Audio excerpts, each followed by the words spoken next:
Hi guys, welcome back to my channel. If you're new here, hi, my name is Shawna. If you're not new, thank you for coming back. So this video has been long awaited by the new interns, and y'all have been texting me saying, girl, when is the video? Girl, when is the video? The video is here. So let's get into it. Now, these are all the things I wish I knew going into internship year and everything that you will need to prepare to go for internship as a med student in Cuba. I also want to mention that I did vlog my first 24-hour guardia. A guardia is a duty. So my first 24-hour guardia for my 6th year, which is internship year. And in that video, I mentioned everything that I had purchased in preparation for internship year. I don't use everything in that video, but still watch that video before or after you go through this and decide what from it you would choose to purchase or what would be useful to you. Now, I'm gonna start by talking about the must-haves that you need for internship, and I'm also gonna rank the rotations from worst to best, or what would be considered the hardest to the easiest, and we're just gonna go into everything and break it all down. So first off, general things that you would need for internship year that you don't think you need, just off the top of my head. Otoscopia. That is you know what it is. I can't remember the name in English right now. So otoscopia is like what they use, a little lantern magnifying glass, I guess would be the best description of it, what they use to look inside of your ear. I didn't know that we would need that. You're gonna need it, so purchase one of those. You're gonna need scrub caps, have like at least 2. Make sure you have the given, the general that you would buy from first year anyways, which would be a stethoscope. You're gonna need a sphygmomanometer or the blood pressure cuff, a manual one, not the electric one. They don't use the electric one in Cuba. Is the manual one we use over there, because you have to learn how to take pressure with it as well as with using your stethoscope, the combination of the two. You're also gonna need, which is a lifesaver, an electric lunch kit. Trust me on this, especially for when you have 24-hour guardias. What you'll do, you can cook, you pack your food in it, and you just leave it. Whenever you're gonna be ready and you know that you're hungry, like an hour before you decide that that's the time that you want to eat, you go and you plug it in and you leave it to just warm the food for you. Believe me, it's the best thing ever. It is literally the best thing ever. Just trust me on it and get it. You can get them off of Amazon, you can get them off of Temu, you can, if you're abroad right now, you can buy it in Marshalls. I bought mine in Marshalls, I think it was like $10 or $9, and that was the cheapest that I found it anywhere. But they do have them on Temu. The price on Temu varies depending on the color. Some colors are more expensive than others. It no matter what the color is unless you care that much. But I would say buy the cheapest option, because yeah, but you definitely need one. Definitely need one. I also have a thermos. I would say I don't really use the food thermos as much as like the electric lunch kits, because it don't really keep the food hot like that, unless you're traveling with, for example, breakfast, like you make oats and you just want to go and you have that when you reach, then fine. Water bottle. A proper water bottle. If you don't already have one, you're going to need one with proper thermos inside of it, where it can keep the water cold and also can keep ice in it for long periods of time. Multiple water bottles you're going to need, because believe me, when you're there for 24 hours, and sometimes you can't even leave depending on the rotation that you're on and depending on how many patients are there for the day, you're going to want a good water bottle. Trust. Blank papers. Oh my god, especially if you're an intern in Cuba, them never yet have paper. Them never yet have paper. Something also to note, as I mentioned, the blank papers, if you have the different modelos, so like Historia Clinica and everything, for example, like Historia Clinica examen physical, like the complete Historia Clinica for all the different rotations, Hoja de Egreso, Epicrisis, all of those, print them ahead of time and bring them with you, because they're expecting that you have them, even though you know work for the hospital. They're expecting that you have them because they don't have them, and they expect that you print them to have them. And if you don't have them, then you're gonna have to write the form from scratch on blank paper, which they also will not provide for you. So go with a stack or 2 of blank paper, because you go through them very hard in final year. Trust me. For peds, when you, there's general things I want to get out of the way at first. For peds, when you are doing duties for peds, there is a, and I didn't get this until we started that rotation and we were about to do cardias. They have methods that are already written up. So depending, once you diagnose whatever the patient has, you can fill in the dosage for whatever on the method, and you can fill in the medication, and then at the bottom the doctors will stamp it on whatever, and then that's what you give the patient. If you can ask somebody for that ahead of time, print them and carry them with you ahead of time, it saves you a lot, because you in P's you have to write a method for the patient. Once you've diagnosed what they have, you have to write a method for the patient. So instead of having to write, that is a long writing to do, just print the methods ahead of time to have them, and then you'll be able to just simply fill it out and give them after you have diagnosed whatever they have. Something else, everybody made fun of me for this. It is also in my video for my first cardia. Y'all make fun, but hear how this has saved me and could save you too. I personally travel with my pillow. I have a pillow that I bought specifically, and that's for guardias, and I also bought pillow covers for it as well. Now, bought from Temu, both of them. People make fun of me. The doctors always find it funny when I walk in and I have my overnight bag with my pillow attached. But guess what? Here's the tactic. I purchase a pillow, and not only is it for comfort for whenever I'm sleeping, however, what I do while I am sleeping, I put my phone inside of my pillow, because I have the zippered pillowcase, and I specifically bought that one. I have a zippered pillowcase, and I keep my phone inside of my pillow whenever I'm going to sleep. Shante even gives me her phone to put inside of my pillow whenever we're going to sleep. And I zip it up, and I always take like a corner bed or so, and I turn the zippered part up against the wall. Even if it's not a corner bed that's available, you must feel, if you're sleeping and somebody attempts to unzip your pillow, to push them hand under there and go into your pillow. Plus, they wouldn't want to wake you anyway. There's a better chance of somebody going in your bag and stealing stuff from there than they would to come and risk the chance of disturbing you, unless they know for a fact that that is where you keep your phone. And obviously, you wouldn't tell people who are strangers to you that. So it has been the greatest hack ever. Them thief hard in the hospitals. If you leave anything unaccompanied for too long, your sphygma, your stethoscope, your oximeter, whatever it might be, once it is left unattended, they're going to steal it. If you leave your phone, and I've known so many people this happened to. This year, at least 2 people, them thief them phone while they're on guardia. They've stolen their phones while they're on guardia. One of them is a very close friend of mine, and they stole his phone and his battery pack. They got the combo. The 2 of them see, and he was sleeping, and he put the phone beside him on the bed, thinking that he would feel if somebody would stretch over him to be able to get it. He didn't feel anything, and he woke up and they were gone. Another classmate, we didn't have duty the same time, and they stole his phone and his charger as well.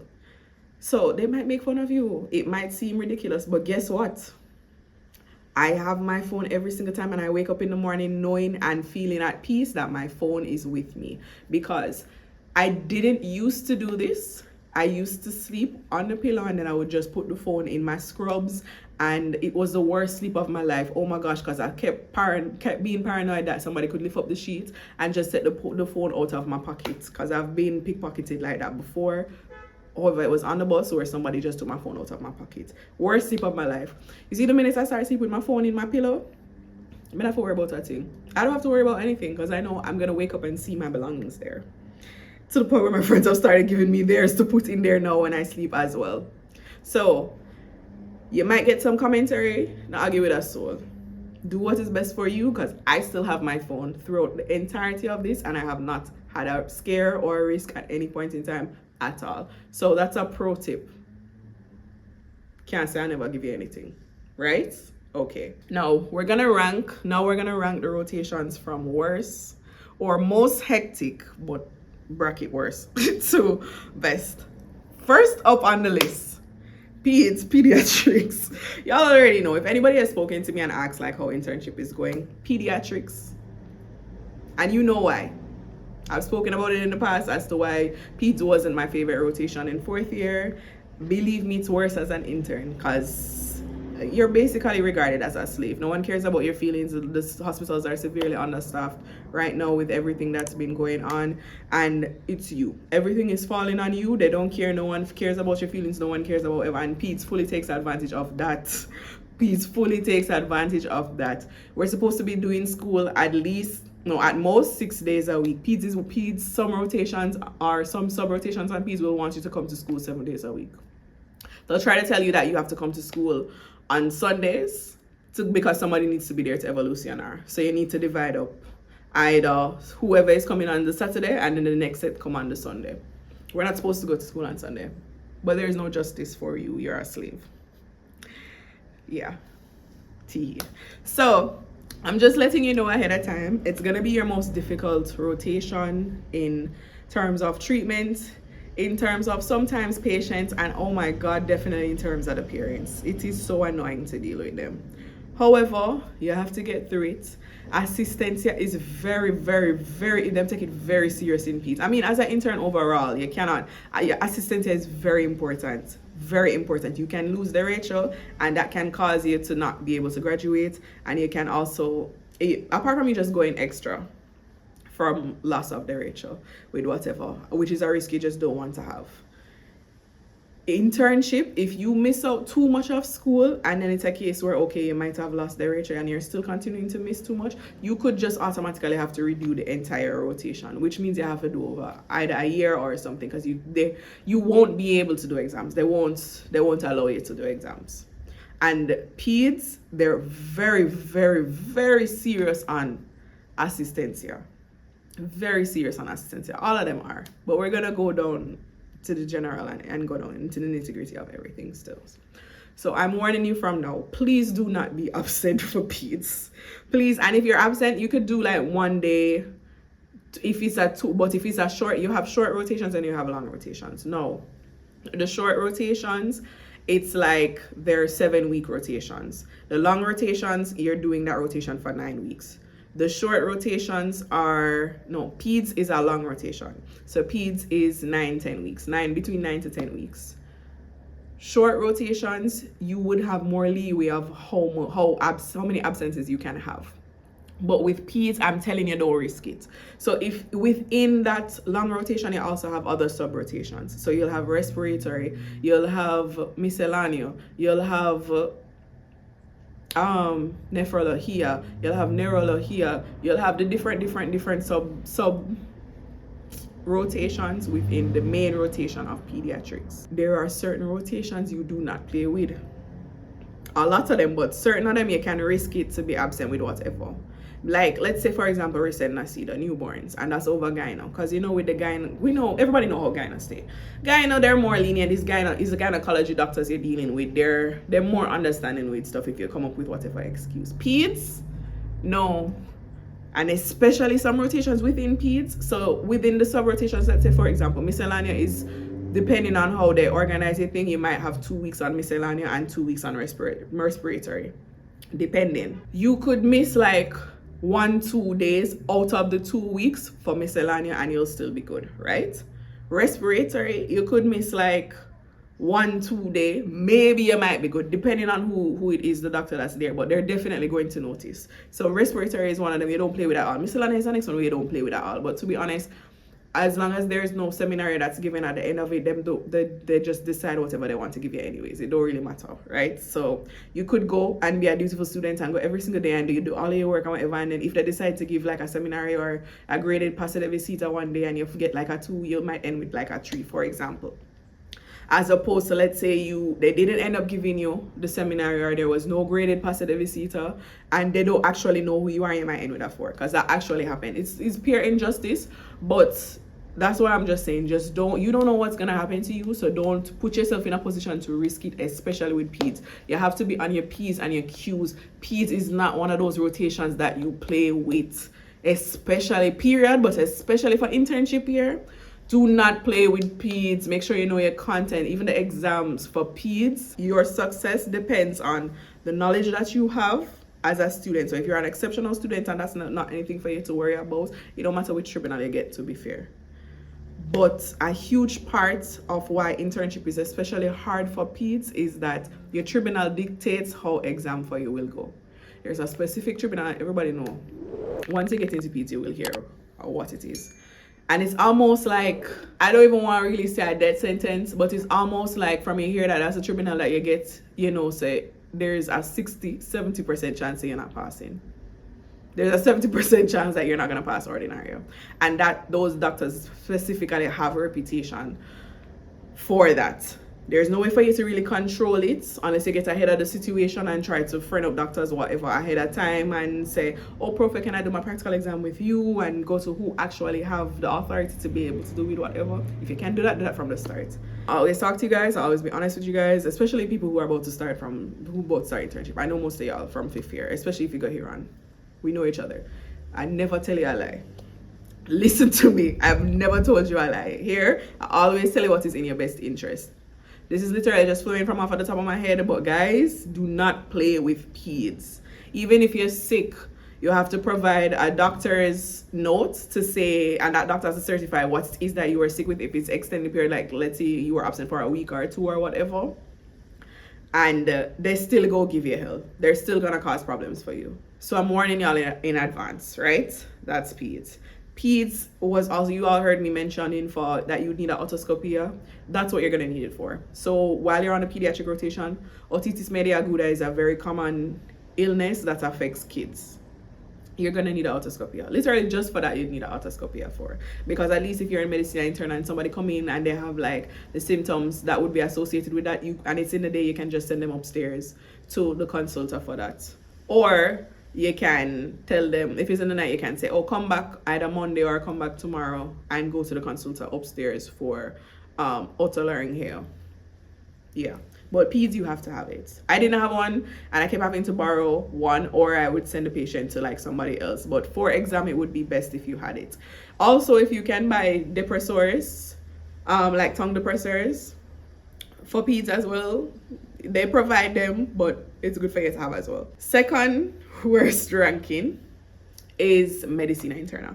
Now, Medicina Interna is very wide. It is also the other long rotation, so it's between 9 to 10 weeks. Medicina Interna is a very wide rotation, and that's kind of why it's harder. You all are starting with a bigger group. It's my group right now, we're smaller, and it's kind of, if your group is smaller, given the situation that you're in, a lot of the work is going to fall on you, and ain't nobody considers of you. Ain't nobody considers of you. The situation right now, we all know what's going on. If you're studying over there, we all know what's going on. Nobody's considers of you. No one cares. The doctors do not care because they have a lot on their plate as well. So it's a lot is expected of you as an intern, which it should be, but it's almost like you're doing multiple people's jobs, which you shouldn't be doing from the start anyways. But it's hard because of lack of certain resources, and depending on the sala that you're on as well. Now, the thing to note, for Guardia, for internal medicine, you can't be on the same sala and have the same Guardia with people. The reason for that is that once everybody have like a specific Guardia day, or if there's no specific day, Guardia rotates every couple days. It could be every 6 days, or it could be every 5 days, depending, or it could be every 7 days, depending on how big your group is. Now, if you and your friends are on the same sala and all of them have Guardia on the same day, that sala is not going to have anybody to be able to do the work. Nobody's going to be there to evolutionary, nobody's going to be there to write indications or whatever, especially if the third years aren't on that sala or the third years are done, right?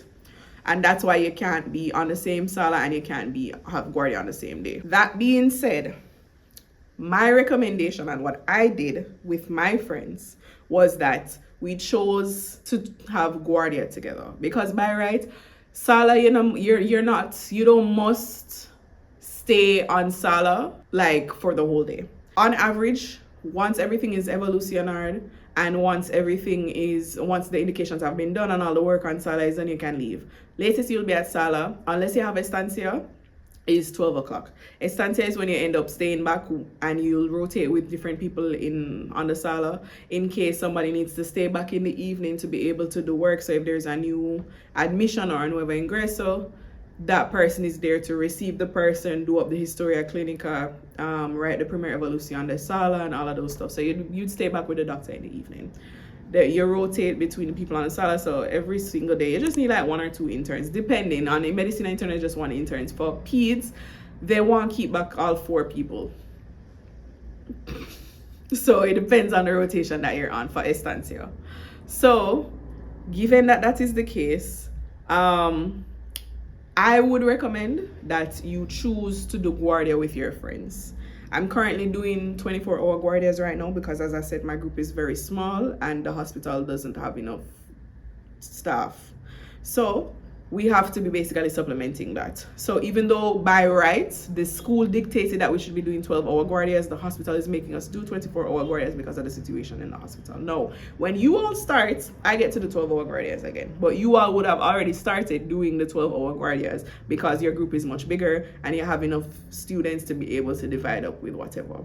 So this probably won't affect you. But given that guardias would be 12 hours, you want people that you can rely on, people who you work well with, who you know will come on time and not leave you alone in the morning if you come early and them come in 2 hours after, and you know that okay, the work will get done, you work well with those people. Pick those people for guardias, because I promise you, guardias are long, guardias are difficult, and guardias will test your patience with people overall and patience and accompagnantes, which are loved ones. You want people who you work well with. You want people who you like being around, who understand you or understand what you are like when you are frustrated, so that it's not an issue and you can get through everything properly. So if you have to pick between people you like on Sala and people you like on Guardia, pick Guardia. Just trust me, pick the Guardia. Put your friends in Guardia group with you. Y'all can be on different salas, it's fine. When you don't have free time, when you can run up and down and like go up to that person's sala, check if them good, come down, see them in the morning or whatever, and y'all will still be in y'all texting groups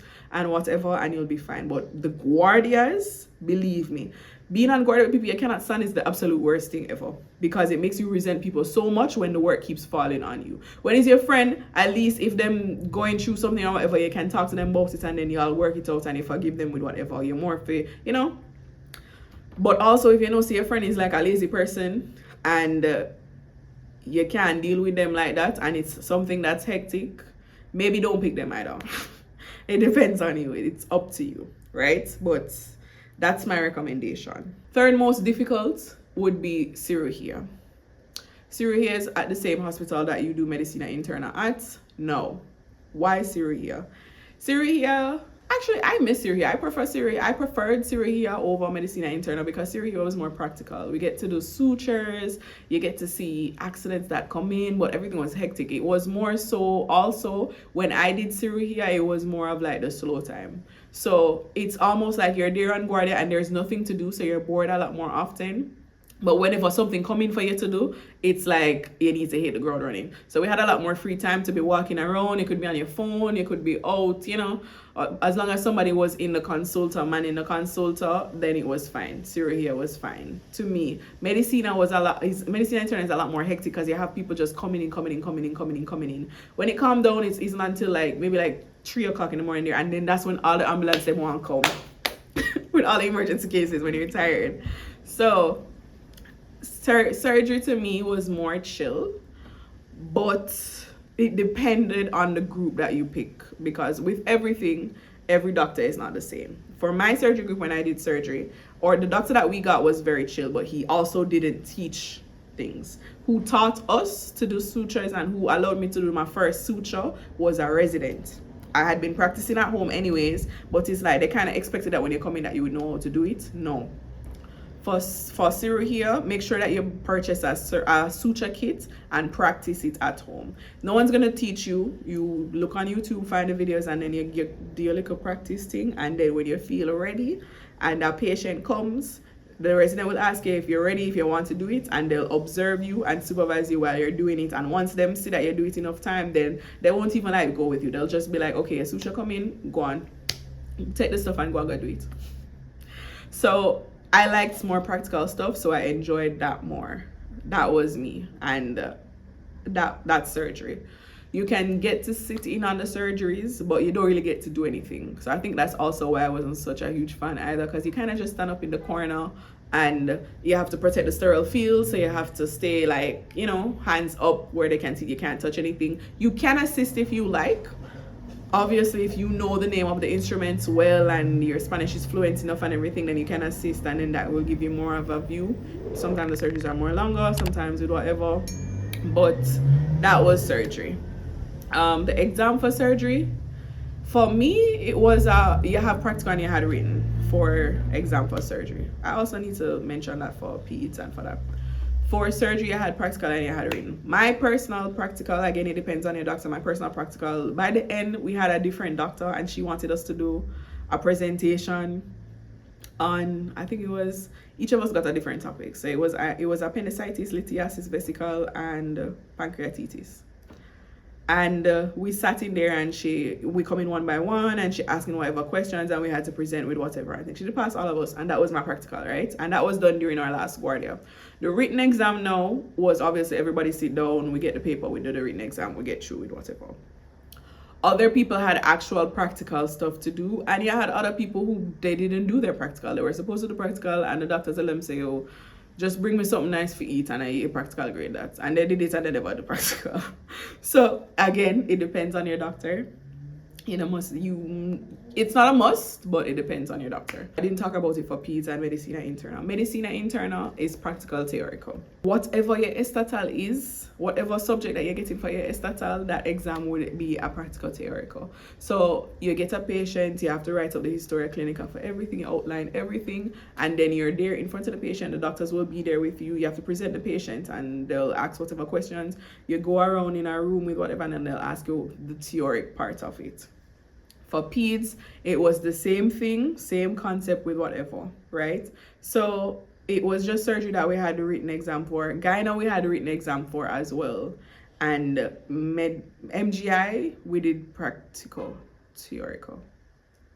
Or was it just a theoretical? We did practical theoretical. But our patient was partners. So our patient was our partners, right? Moving on. Worse, so like least worst, we're getting into the least worst would have been gyno. Gyno is very chill. Gyno, you shouldn't do this, don't do this, because it affects your fellow interns. But gyno, it was easier for you to like get away with not going to school. You have to sign in the morning, you have to sign in when you're leaving. But like if you were on gyno was nice because if you'd go up to your sala, most of the time by 10 o'clock, 11 o'clock, you finish. Most of the time, depending on the sala that you're on, by 10 o'clock, 11 o'clock, you'll be finished. So you can come down, you sign yourself out, you tell the person in administration bye, and you get to go home. I had a very balanced life in Ghana because we would finish very early, and it was nice. You have a week of estancia in Ghana, you have a week of estancia in peds. We haven't done it for medicina interna, and there's none for Syria here, and we didn't do it for MGI. The week of estancia in Ghana means that you had to be in Parto for a week, and that's just it. You're in Parto for that week, and you're there from 9 o'clock, well, it's supposed to be 8, but you're there from 9 o'clock in the morning, go straight back until 4 o'clock. And for that entire week, you don't do guardia. Yeah, for that entire week, you don't do guardia. Anytime you have estancia in the week, you don't do guardia. Same for peds, it was from like 8 in the morning until like 4 o'clock in the evening. And if you had guardia that fell into that week, from like Monday to Friday, you didn't have to do your guardia, because guardia would start from 4 o'clock until like 12 o'clock the next day, right? So yeah, that's important to note. But yeah, gyno was the more chill. The doctors on gyno are notoriously nicer. Some of them lazy, especially when you're doing guardia, they don't want to do anything. So everything them dropping the evolution on you for multiple salas or whatever, and then they just be laying up in the room, chatting, and is you supposed to do everything. When that's not your job, you're supposed to be learning the practical stuff and observing as such, but don't nobody care. Ain't no justice for you. You're an intern, I'm sorry. And finally, MGI. MGI is the chillest and nicest rotation so far. The video that I did where I spoke about my first 24-hour guardia, that was for MGI. I started in MGI. MGI is one of the best things you could probably have settled in, but I've yet to know any extra and hero group for my school that has done it. I know for other schools who they finished in MGI, but MGI doctors are very nice doctors. They're eager to teach you, and you can ask them questions for stuff and they won't be like mean. That's also another rotation where you finish pretty early. You finish by like 12 o'clock, 11 o'clock. You can have more of a balanced life. That's more like the community, the little clinics in the communities, which if you're in 5th year, you know what MGI is. For the practical, them not fail nobody in a MGI. Assistance was important for one, but they still ended up passing somebody who I know notably that man never comes to school for purpose, but they're still more likely to pass you for that, MGI. So obviously that would have been the easier one. For the long rotations like peds and gyno, well, Peds was notably the one that this happened with. In Peds, they split your class. So if your class is like, let's say 20 people, it's 10 people do this rotation, and then 10 people will be on a different schedule. Now this sucks when your last name is Williams and all of your friends have like last names that come earlier, because that means you're paired with other people who may be the Crufts. If you're Jamaican, you know what a Cruff is. And it sucks because you're on every rotation with those people and everything. That's the part that sucks about internship, especially when you're doing a hard rotation like pediatrics with people like this. Everything falls on you, and because they know you're a reliable student, as in the doctors and the people who are doing this to you, because they know that you will go to school, they do whatever they want. So they don't come to school with whatever, because they might get in trouble, but they'll have like whatever excuse for whatever. And then additionally with that, they know, all right, the doctors will know there's somebody else to take the work, because you aren't going to play with your school fee and you aren't going to play with your parents' money. So you're going to go to school, but all of that work keeps falling on you because this person doesn't come to school and they're not reliable to do whatever, to do the work. And all the doctors care about is the work getting done. They don't care who does it. It needs to be done. And that's unfair to you as a student, because obviously you're doing more work than you should be doing because people aren't coming to school. No, I'm not afraid for chat. By the final year, I was paired with one of them that I know don't come to school. This man, we didn't have to go for the first day because I wasn't prepared. I think I started on Parto. We didn't have to go for the first day. And then the second day, he didn't show up with whatever, and obviously it's falling on me. I specifically checked when I was signing out to see if this man came and signed in his thing, because he had a habit of doing this for fourth year as well, where people would do this. They'd come, they'd sign in, they'd never go up to Sala, and then they sign out back and then leave with whatever and have assistance here. With my whole chest I chat. I don't care what nobody want to call me, but it's not me alone go be slaving on this Sala, and I encourage you, talk, because it is completely unfair and people are selfish and they know exactly what they are doing. Especially this person ain't friends with you, ain't friends with them, you have no loyalty to them. Talk, complain, because it is unfair. You'll have doctors that don't care and will just say you mustn't worry about them, focus on yourself with whatever, and they'll kill you with work. Go to the administration and speak to them and speak for your rights, because it's unfair to be forcing you to be doing all of this work and then that person don't do jack. They keep having them there and continue with whatever, and you're the one being slaved out. To be fair, you're the one learning the knowledge and knowing, all right, when practical comes around, this is what I have to do, this is what I have to do, XYZ, but still, it is unfair and the work is going to pile up on you. You are one person. Speak for your rights, right? So you're going to have those people, and then that's something that you cannot control, because obviously the thing with it is you wouldn't want to be paired with them, but because of where your name falls, you're paired with them. Every single group has one of those people, at least minimum one. I had 3 in my group. 3, and I got paired with all 3 of them, me and myself and like 2 other girls, and we got paired with all 3 of them. So imagine, and no matter how people would be complaining whatever, I mean, in the end, justice did prevail because it was peds, and as I say, you don't play with peds, and for assistants and them reaching problem and thing, but they still found a way to get through with whatever. Now we're going to see, because it's still pending, but to let you know, you're gonna face a lot of injustice in internship here. So if you know that your name is close to those people, prepare for that for peds. Prepare for it for peds, I promise you. Because I said that you've heard me mention, be very careful who you pick to be in Guardia with. Some of the rotations allow you to pick, some of the rotations don't allow you to pick. If you get the choice to pick your friends, pick people who you know you work well with. Prioritize Guardias over being on Sala with them. Sala is just one thing. Sala is just a couple hours. It's annoying, but it's just a couple hours. Guardia is minimum. The shortest Guardia you might have is maybe 9 or 12 hours. Shortest of somebody that you cannot stand. Trust me. Pick people you like. Pick people you work well with. Pick your friends. Divide up whatever and work together. It makes Guardia so much easier. You even enjoy Guardia than when it was that. Because for surgery, when I had Guardia with my girls, I loved it. We loved it. MGI, we dread every single Guardia, but not MGI. Medicine internal, we dread every single Guardia, but at least we know, okay, it's 3 of us working together. One person that we can work with that's in our class, and then one person that we don't like. But the 3 of us, we go to wherever together. So be it either we in consult or be that we in observation, we go together. because we know that we can work well with each other. But yeah, that's everything that I think should be noted. I have given y'all my list of stuff to get. Again, review that video if you want to see every single thing that I had bought for internship. Also make sure that you have an oximeter. And for the pillow hack, walk with pillow and sheet too. Walk with a sheet as well. It doesn't have to be the fitted sheet, but like the loose sheet, just trust me, okay?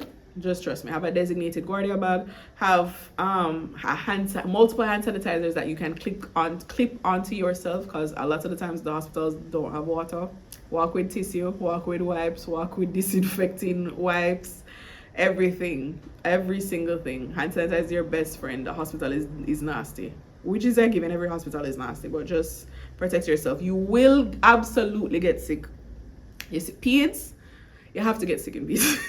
It doesn't matter how much you try, you have to catch a illness in peds, and it will literally be, I went through all of respiratory and didn't get sick. You know when we get sick?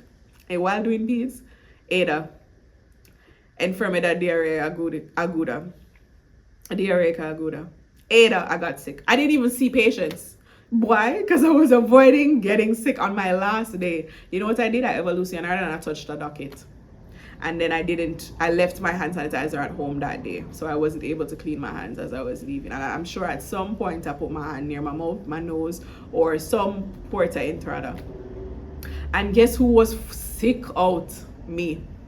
Made it through respiratory, and did not get sick I did not get a respiratory illness, but got sick in ADA.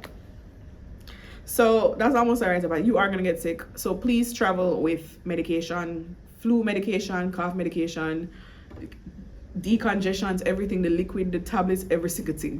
Believe me, you're gonna get sick. You're gonna get sick.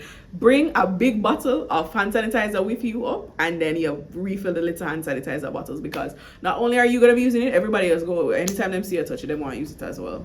Yeah. I also wanted to mention with the suture kit for surgery, some people would, because the hospital doesn't have as much supplies, some people traveled with medication, some people traveled with needles, some people traveled with anesthesia, some people had anesthesia. You're almost at an advantage if you do this, because if you have all of this, then you're more prepared to be able to do sutures. So if you know that in the future you want to be a surgeon and you want to get that practice, I would advise that you should purchase those things and bring them up with you. Don't make them know say you have it like that. Like, don't make them know that you have it like it's general knowledge, like, oh, she have anesthesia and whatever. They will tap you out. They will tap you out. But keep your own stash in the event that you want to be able to do sutures with whatever it makes it easier for you to get the opportunity to do it, if they know that you have all of the supplies. You don't have to be running around looking for stuff. You can just quickly be able to do it that way. So that's a tip. Yeah, because the Cubans had it, and we didn't know that we should have had that. I assumed that the hospital would have had it, but apparently no, because most of the time when we were doing sutures, we would be getting the supplies from the residents, they weren't Cuban, they were international residents, so they would have them, and then they would give you, because they don't really want the sutures, they don't, it's trivial to them, so they do that for you. But if you have it yourself, you don't even have to, and they know that you can do sutures, they'll just be like, go and go do something. So that works out to your advantage.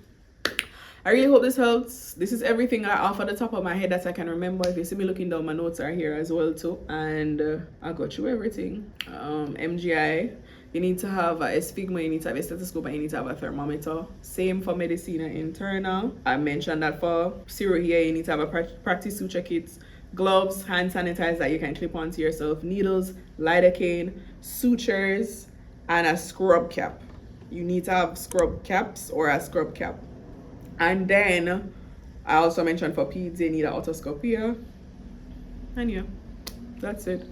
It's a long video. I'm sorry guys, I'm sorry girlies, but I'm trying to give you all everything. Thank you so much for watching this video. I hope to see you guys in the next one, and give this video a thumbs up. Leave a comment below if you have any stories of lazy classmates as well that you're setting for. Just say I'm setting for them in the comments and let me know, and I'll see you guys in the next one. Bye.